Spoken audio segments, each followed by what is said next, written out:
improv that's longer. That's about as much as you need to know. Well, you'll find out. You'll figure it out because this will, of course, be a bit longer than our usual quippy games that you guys have seen. So this is Slacker with Orange, Ali, Fiona, Jules, Selene, Rai, and Denise. Okay, before we begin, tanong ko lang sa inyo. What is your favorite lesson or topic that you learned in grade school?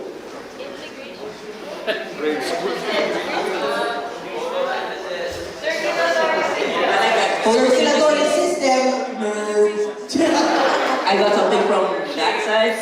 They said photosynthesis. Photosynthesis. So this is Slacker with photosynthesis. I used to think photosynthesis, along with other science subjects, weren't that interesting. Because when I was younger, I thought it was just a lot of info overload, right? Like, why would you need this? When would you ever need this? But I think as I got older, I started becoming more curious and fascinated with how the world works. So I think about it. There's sun and... I used to think photosynthesis gave paper energy also, so I used to eat paper when I was a kid. It was something very delicious. If I were to describe it, when it's intermediate paper, it's plain but with a kick. And if it's yellow paper, it's also I'm very curious about different people. Okay, so I'm the #1 chismosa that I know. So on my intermediate paper, I have a network of how all of these people connect to one another. Ito jowa nito. Ito nag-break sila. So I love listening to so many kinds of chismis. Whenever I'm in different social groups, I'm like, oh, ano nangyari na dito? May something ba dito? Parang may something talaga. in situationships, you always think about, is there something? Is there something between you and me? And it's so stressful sometimes, right? Because you can't say what you want to say because you're afraid. And you want things to go further, but are you really sure you want a relationship? I didn't have that struggle with my situationship. Me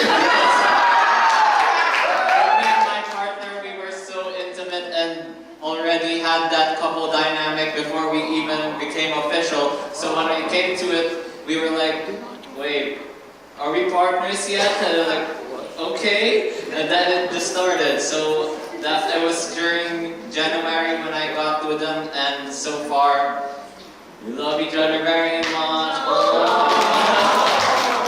My brother and I love each other very much. That's all I can say since I'm single now, but hey!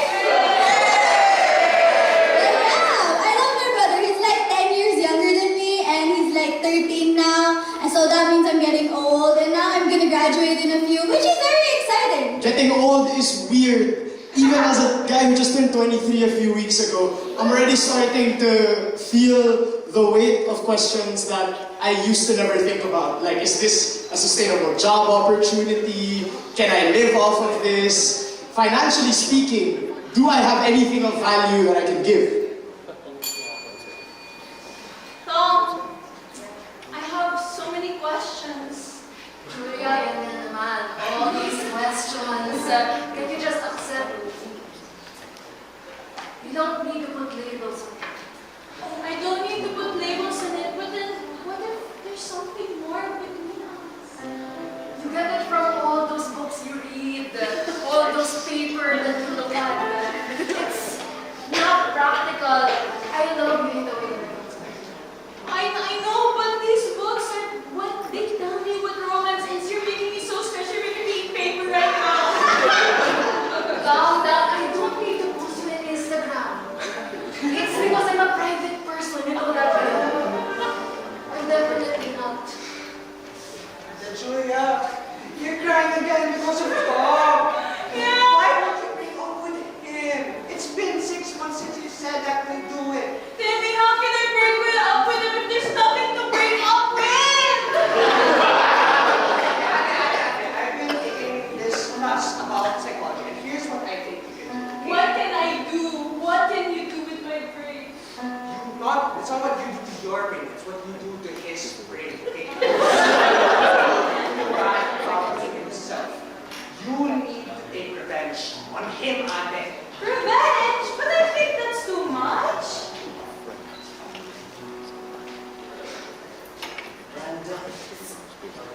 Did you finish the psychology reading? Hey, Mark, I didn't finish the reading for our presentation because I was talking at it. Okay, I was kind of rushing like what was my last week's presentation about manipulation. When you're trying to help your athlete. Maybe you're really good. What are you doing at our house for? You know, I've known you for so long, and wow, I just noticed that I just saw something. You know, Julia doesn't been working. She wants me to post you on Instagram, but I know that you're the type of guy that would want that. Well, I want to say it enough, but that was a good son. You are No need to money, Kuya.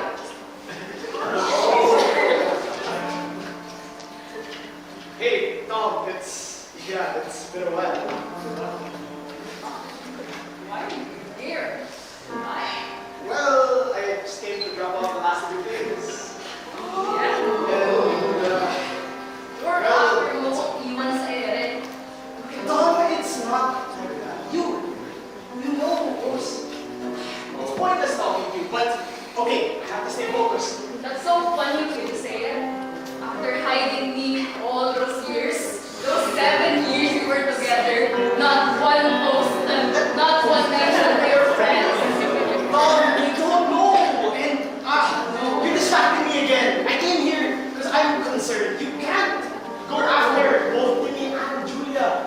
Ate Shapin, what am I going to do with my academics? My partner ditched me and he was like going to do his psychology presentation with his sister as the subject? I think I have something for you. Okay, here is my old homework. I think it'll work. Oh my, I'm so lucky to have an You ate. just have to know. Mark, I did psychology dati kaya ako major ngayon. So, You're a master's in psychology. yeah, well, I told that to mom and dad so they wouldn't be disappointed in me. So, Shamil, I got a text message. You wanted to talk about something? Something about, your ex? Yeah! Kasi si Tom Yeah, what about? I really don't think he's good for you. What? What do you mean? I think there's something with Tom that... Ate! Tom came last night and I think he was hitting on me.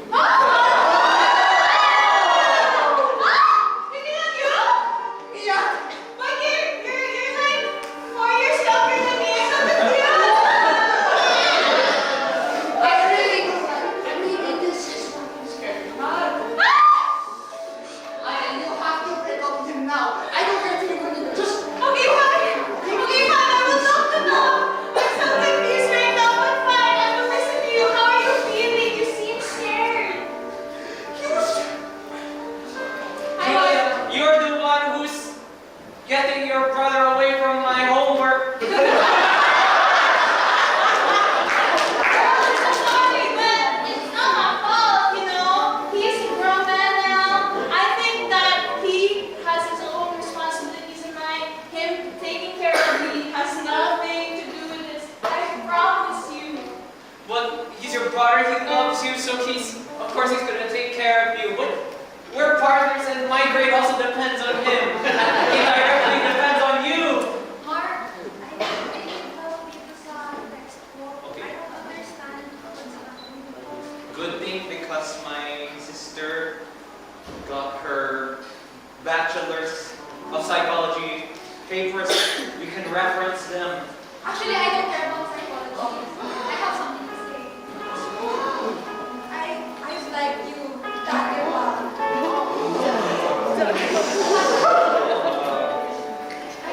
All of this about the shit, I don't care about it. I just like it whenever you talk about it to me. What would Freud say about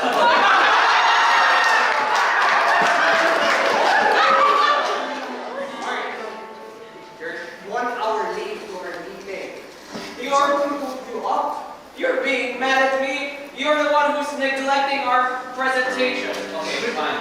Let's have our meeting now. Okay, let's have a talk before we get to this, okay? Yes. I think we both know that we're kind of talking up this presentation right now, okay? Okay. We have to hold our shit again, okay? Yes, We I can't, was saying. okay, we can't fail this class. We're one fail mark away from not graduating on time, okay? Exactly. So why don't we just focus on this instead of your sister's relationship? Mark, you're failing! Ay, nako! I told you not to use my homework!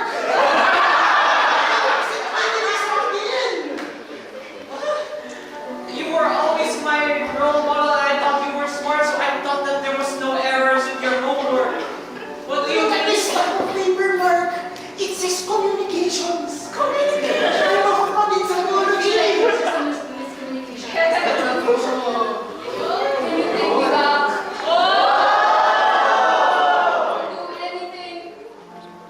First time I caught them! Tom, Brad, I heard you're playing with people's feelings again. Hindi.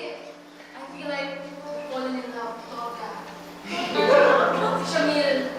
Ah, si Shamil? Yeah. Yung ate ni ano? Yung ate ni Mars? Hindi, si Shamil yung ex ko.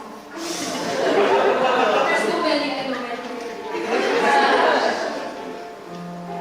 So ano na? Ano nangyayari? Di akala ko, di ba gusto mo si Julia noon? Or wala ba naman mga talaga? Hindi, hindi. Because Shamil, I feel like pinaikot niya ako, iniiwan niya ako sa ere, pinahabol niya ako, ginawa niya akong aso. Oo nga no, kasi wala kayong label. Ang ginawa ko yun. Wait. Tom, Mark posted you on his IG.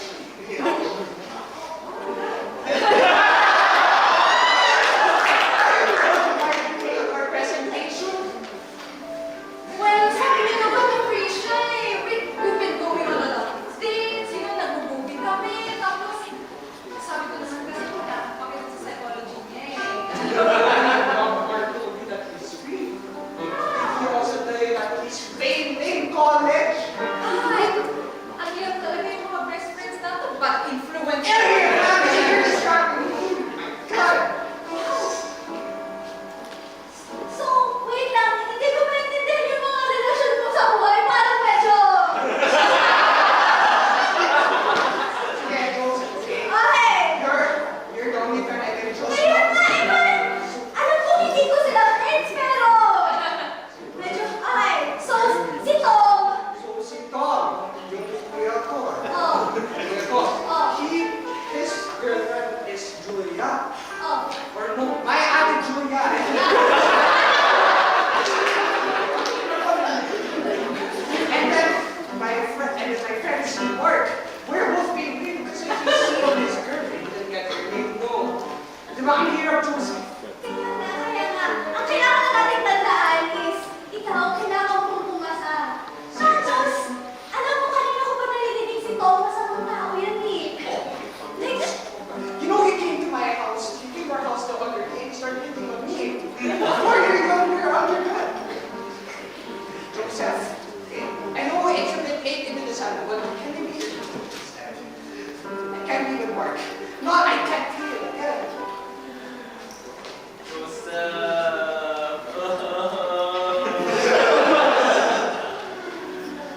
I know you're the real psychologist among our friend group. So please, can you tell me how to discern?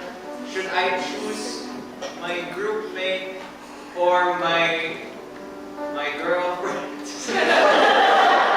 okay, so what I'm hearing is yung groupmate mo, pareho kayo bumabagsak. Kamusta kayo ng girlfriend mo?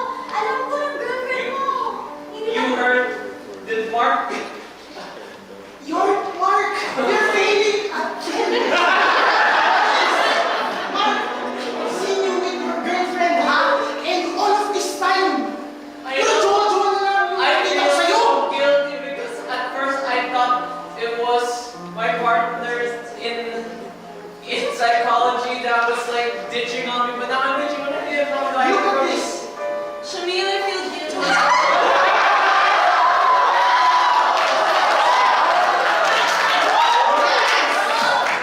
Let's break up.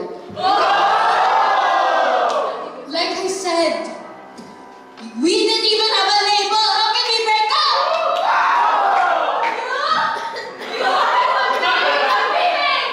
You even hurting me! Sinabi mo naman, di ba, ito yung may gusto sa akin? Sinabi mo lang kasi may minutes ako Oo, sa'yo. ikaw yung naghabol. No, Oliver! You've been playing around with not just me, but with so many other people. I don't think I can do this anymore. I'm sorry.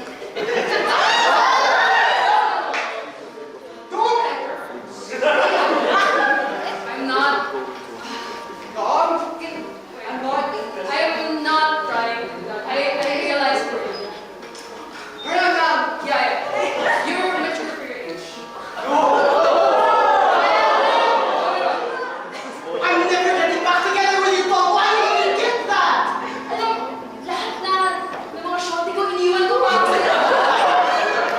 That's still not enough. I saw you talking to Timmy a while ago. You know that boy's half your age. Ayaw ka na maging sa mga tao.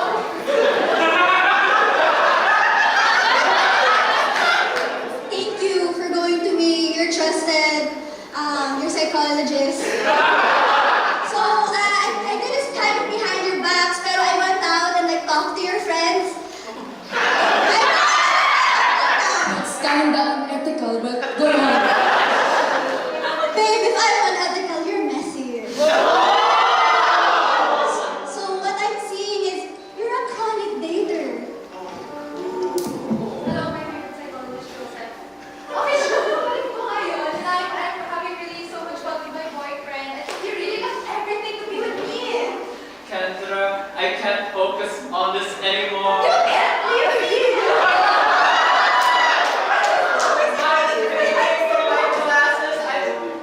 Kendra, I can't support you through college anymore because you failed another class. Sorry, I'm not anything wrong with school. My love life is a mess. Mark is breaking up with me. God, psychologist talaga. Well, what if I have to break up? Oh, Tapos magkakaroon sila. I like the way you think. Tom, I'm hearing that you're talking to my other problematic. I'm doing great! I'm doing great! Life is doing fine. I feel like things are aligning really There well. is a reason you do not have joint therapy.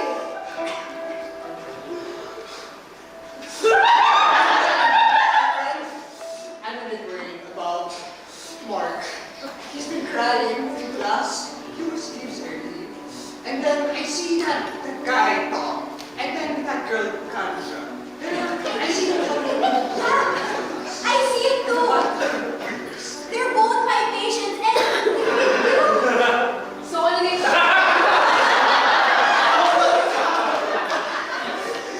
I'm ready. So, okay. Yung mahirap kasi, yung groupmate ni Mark is getting in the way of everything. Sabi ni Timmy, Mark wants to focus on his studies. Dapat na being a distraction. Distraction? I'm not being a distraction. Not being a distraction anymore. You're adding something worse. You're trying to sabotage Mark.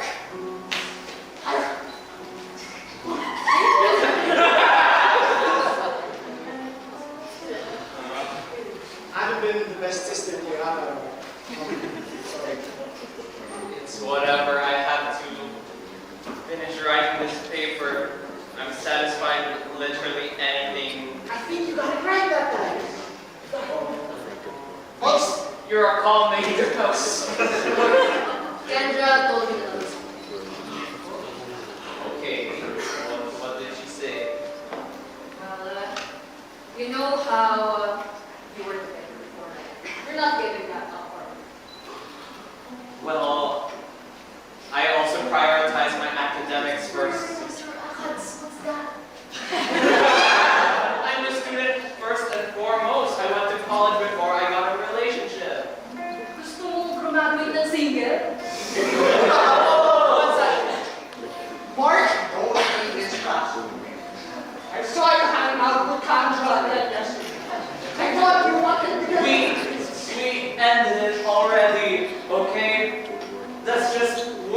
the paper.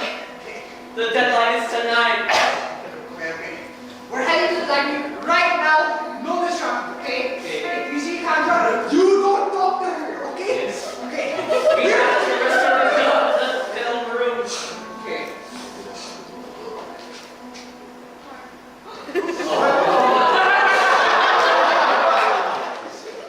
I told you not to see me again. Mark, it's been so hard in these past 3 months without you, Mark. I don't know who I am anymore, Mark.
So you just wanted to have a distraction because you can't touch me.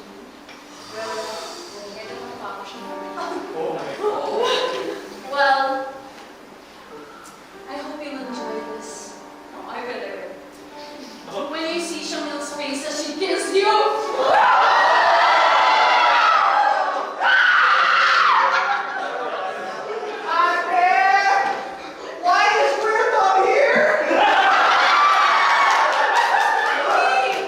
It's over now. Tom is gone. He's the source of all of our problems. You know what this means. You're gonna be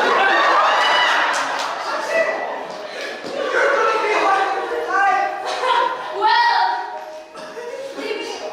aminado ko, hindi ako buntis. I was just lying. Ayoko na get this part anymore. I'm so sorry. Why do you keep ruining Mark's life?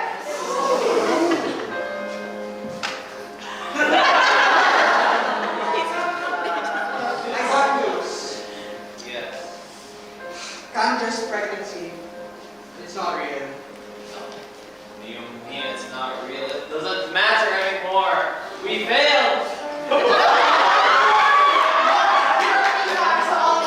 Well, Julia and I got caught for something, and let's just say we're going to go live in Canada now. Come on, we have to run. We have to run. We have to run. That's how I forsake my country. I heard that the people in Canada. But Can you please tell Mark na mahal ko pa rin siya? You're still hung up on this boy. Well, my brother, and you know how costing to feel all those times. I know, but it's all wrong. My psychologist spoke to me and I realized I was wrong. I hope that you guys will have a good life. And I hope that you can... Denise, and I heard you lied, and I feel really hurt, but I don't think it can work. I understand. I've done so many bad things to you. I was so toxic. Ako pa rin red flag dito. I just love you so much. And I know that it can never work out. You know, sometimes, no matter what I read in the readings, I feel like I'm done with those structures of love. I still felt something between us. And just because Freud said something, you don't like psychology, that doesn't change that at least once we were happy.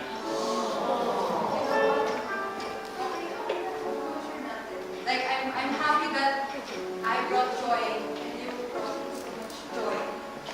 And that's life. Can be messy sometimes where you don't understand what the fuck was going on. But that's it, that's where you learn, that's where you grow. Because in the middle of it, you find yourself, you realize that sometimes you are the problem. And that's fine. Me, myself, I decided I don't want to be a therapist anymore. Hi, this is Tom from 2 years ago, and kami na ni Shamil! I'm going to be the best boyfriend ever! I'm going to be so loyal, so good to her, and I know she'll love me for it. I know that... Well, I don't really know. I tried to be the most loyal girlfriend ever, but it didn't work out. Akala ko I was being loyal. But I was just being toxic na. I was taking up too much of Mark's time. He became my whole world. I didn't know myself anymore. So I went back to therapy. After Shamil pestered me 20 times through phone calls in You Believe It prison, I said yes. They found out that I helped in the killing of Tom, and so, arrested, back in jail. It's pretty fun, I guess. I hear Mark's doing what he wants now. Psychology wasn't for him, so now he's in the fine arts in Canada, which is great. I can call him long distance. Shamil and I are trying to work out our past. It's not so often that, you get back after breaking up after 7 years and you instantly know what to do next, diba? Jail stuff. when I went into psychology, I thought I wanted to get into it to help people. I didn't think I'd be getting into this sort of mess. Failing grades, all these toxic relationships. Even I was confused by all these relationships. I just wanted to do well, to graduate. I never wanted any romance or any of that. And what did it result? My sister, she's on the run now, she's back. I know that person. You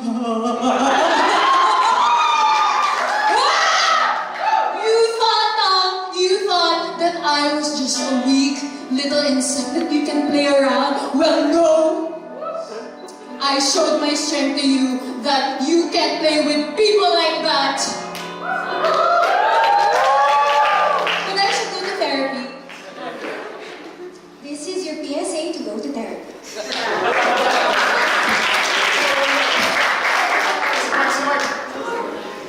So, shifting's been a good choice. I can't say that life is necessarily happy, but at least I'm enjoying myself more. And it feels like this closure was what I needed. I just needed to escape from psychology, escape from my ate, from Kendra, and find out what it is that I really wanted to pursue in life.